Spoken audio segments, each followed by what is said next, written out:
નકલી ફોર્મ બનાવી payment gateway પર મર્ચન્ટ તરીકે રજીસ્ટર કરી ફ્રોડના નાણાંની હેરફેર કરતી ટોળકીના સભ્યની દિલ્હી ખાતેથી વડોદરા શહેર સાયબર ક્રાઇમ પોલીસે ધરપકડ કરી હતી.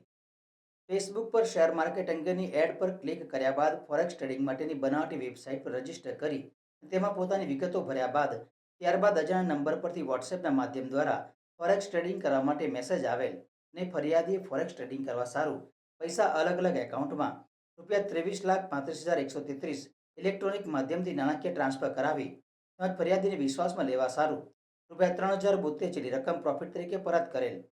સદર બનાવટી વેબસાઇટમાં પ્રોફિટ રૂપે અનેક ગણું રિટર્ન બતાવતા હતા. તેને વિડ્રો કરવા જતાં નાણાં વિડ્રો થયા ન હતા. આમ પોતાની સાથે કુલ રકમ ₹23,35,133 નાણાકીય છેતરપિંડી થયેલ છે તેવું જણાતા આ બાબતની ફરિયાદ આપતા સાયબર ક્રાઇમ પોલીસ સ્ટેશનમાં ગુનો દાખલ કરવામાં આવ્યો હતો. આરોપી પાસેથી 100થી વધુ બેંક ખાતાઓની વિગતો મળી આવેલ છે, જેમાં કરોડો રૂપિયાના ટ્રાન્ઝેક્શન થયેલ હોવાનું પ્રાથમિક તપાસમાં દરમિયાન જણાઈ આવ્યું છે. આરોપી પાસેથી 160થી વધુ જીમેલ એકાઉન્ટની વિગતો મળી આવેલ છે, તેમજ 100થી વધુ સિમ કાર્ડ મળી આવ્યા છે.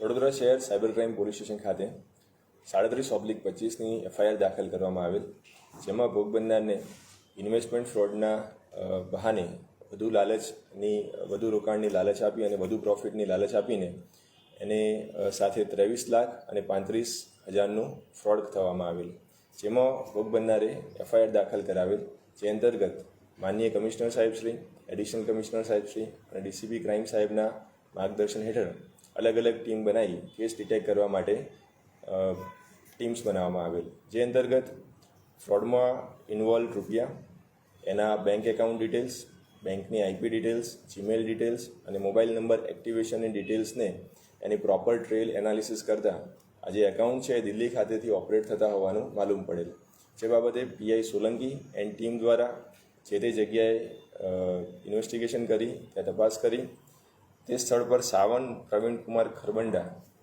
ઉંમર વર્ષ 37, દિલ્હીના રહેવાસી છે અને બીકોમનો અભ્યાસ કરેલ છે, તે ત્યાંથી મળી આવેલ. આરોપી દ્વારા જે તે જગ્યાએ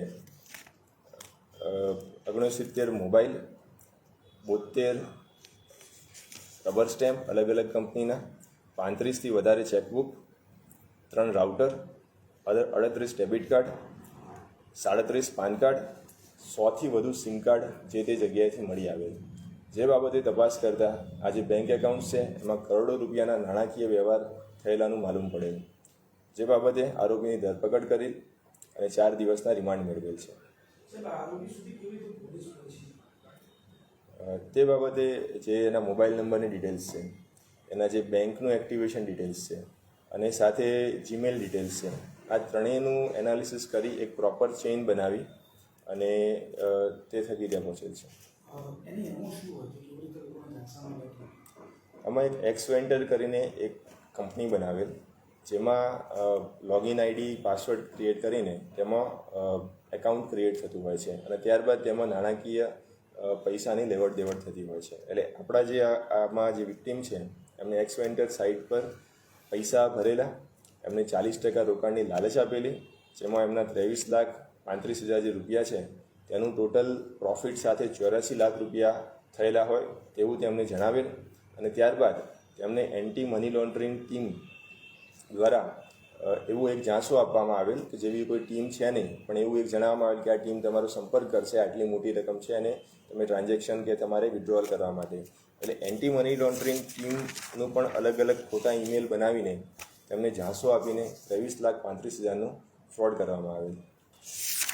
આરોપીએ જે પણ મોબાઈલ નંબર એની પાસેથી મોબાઈલ નંબર મળી આવેલ છે જે જૂના કીપેડ ફોન છે, જેનો મુખ્યત્વે ઉપયોગ આ લોકો સિમ કાર્ડ પર જે ઓટીપી આવે છે તેની માટે કરતા હતા. એની સિવાય 72 રબર સ્ટેમ્પ મળી આવે છે જે અલગ અલગ ફોર્મના છે, જેમાં પણ રૂપિયાની લેવડ દેવડ થતી છે અને તેમાં કરોડો રૂપિયાની લેવડ દેવડ થઈ છે, જેની વધુ તપાસ જારી છે. 3 આધાર કાર્ડ મળ્યા છે, 3 રાઉટર મળ્યા છે, 2 કોમ્પ્યુટર સિસ્ટમ મળી છે, 1 લેપટોપ મળી આવે છે. અત્યારે એક આરોપીની ધરપકડ થઈ છે, તેને ટ્રેલમાં કેટલા આરોપી છે તેની વધુ તપાસ જારી છે. 4 દિવસના રિમાન્ડ મેળવેલ છે.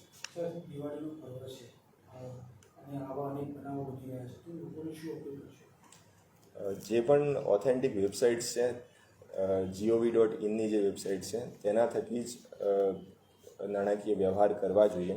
એની સાથે સાથે જે પણ અત્યારે ફાઇનાન્શિયલ ફ્રોડ, જે ઇન્વેસ્ટમેન્ટ ફ્રોડ વધી રહ્યા છે, તો તેમાં જે ઓથેન્ટિક ઇન્વેસ્ટમેન્ટ જે પ્લેટફોર્મ્સ છે, ઝીરોધા છે, એન્જલ વન છે, તો એની એક પ્રોપર સ્ક્રુટિની કરીને જ તેમાં પૈસા કરવા જોઈએ.